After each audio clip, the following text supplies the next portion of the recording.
Hi, Gary Bonnell here. Getting a lot of interesting comments and a few questions on religion. This subject is dear to a lot of people, of course. And most of the questions I'm getting are about Christianity's central figure, Jesus.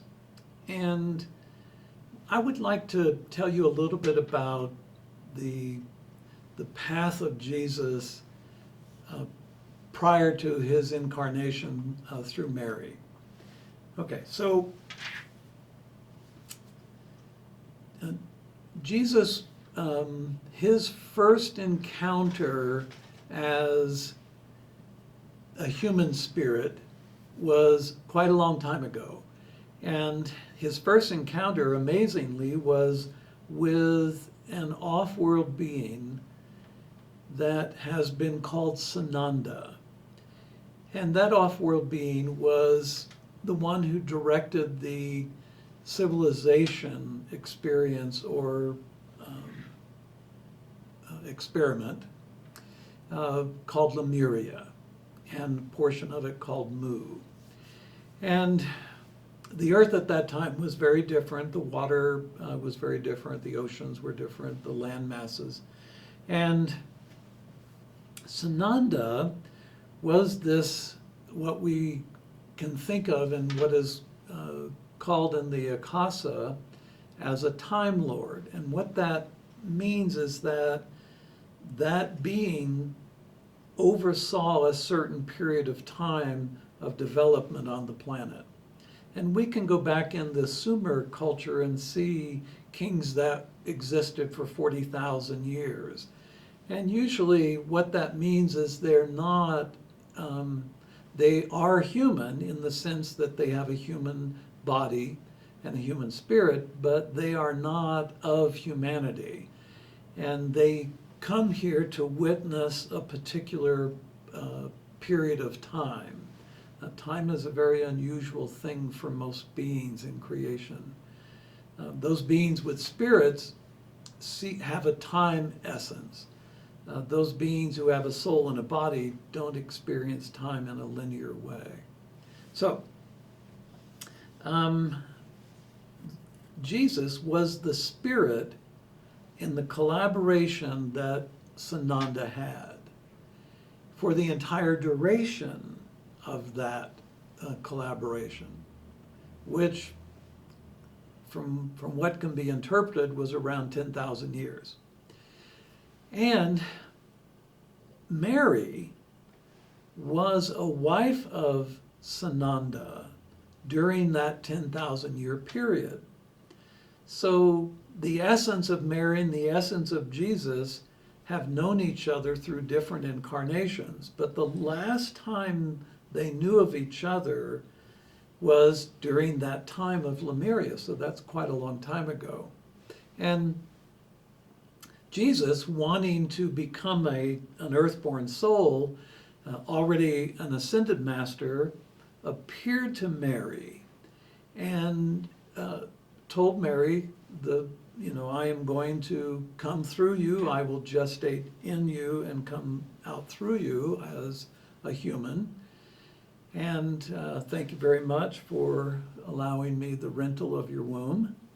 And Jesus, I'm paraphrasing, of course, Jesus impregnated Mary. Now, to do that, Mary already had to be an ascended master, just like Jesus. So in order for her body to withhold the vibration of Jesus, then she already had to be in that state. So Jesus fathers his new body, and the body is birthed, and of course grows up, and we know very little about that being between the ages of 12 and 30, basically. So Jesus could say, I and my Father are one. I and my Father are one. And this is what I believe what gave humanity this thing where, Jesus is saying, he's the Son of the Father, and the Father is the Father. And that's where Jesus became the only Son of God.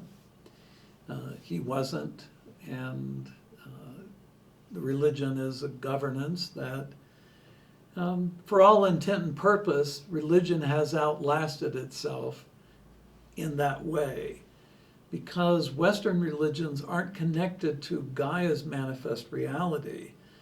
They worship an off-world being. So those who are really devoted to that off-world being, they will have a very different collective experience going forward than those people who understand that this reality is the manifestation of Gaia's mind. This is her manifest reality.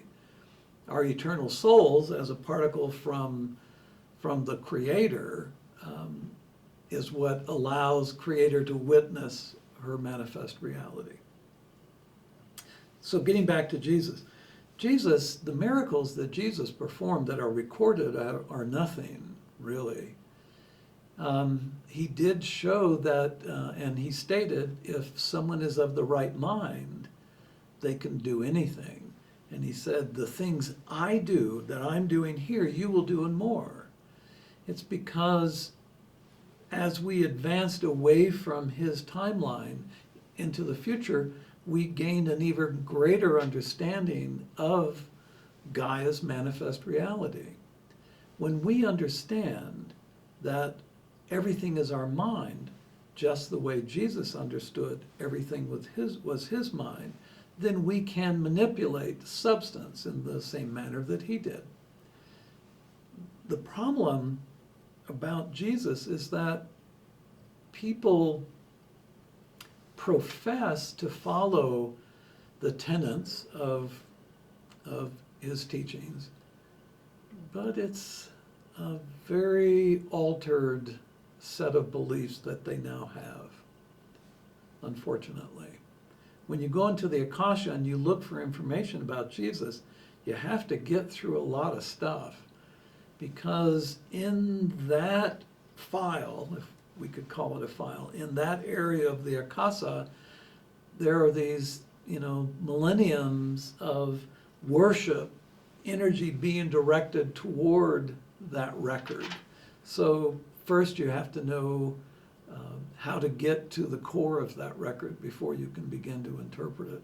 And that's the same way with Buddha and this Confucius, the same way with a lot of these wonderful figures that people have emulated or worshipped. So anyway, Jesus, a phenomenal figure in our humanities and humanity's recent history. A true example of what it was like to be in the unity cycle of Atlasia. Quite an amazing opportunity for us to witness what we will become. And after this big turn that we go through, imagine Earth, imagine this world of ours and the humanity on it as all being like Jesus and Mary and those beings who have ascended and retaken human form. Imagine that group of humans working together for the planet. So, Jesus, yeah, wow. Thanks for listening. Talk to you again soon.